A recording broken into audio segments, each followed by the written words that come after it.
Okay, barumsa barbaachisaa tokko akkaataa viidiyoo filaayitii yookiin viidiyoo bararuu akka tiktook fa'aa irratti itti hojjetan viidiyoo gaggabaabduu barartee fa'aa akka nama bararuutti itti hojjettu isin garsiisa.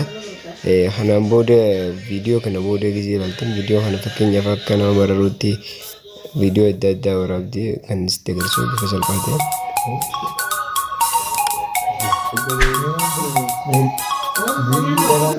Waaw hundi bifa salphaa kanaan xiqqaa gootan kee maastariidhaan isinitti agarsiisa. Barnoota kana bifa baay'ee barbaachisaadha.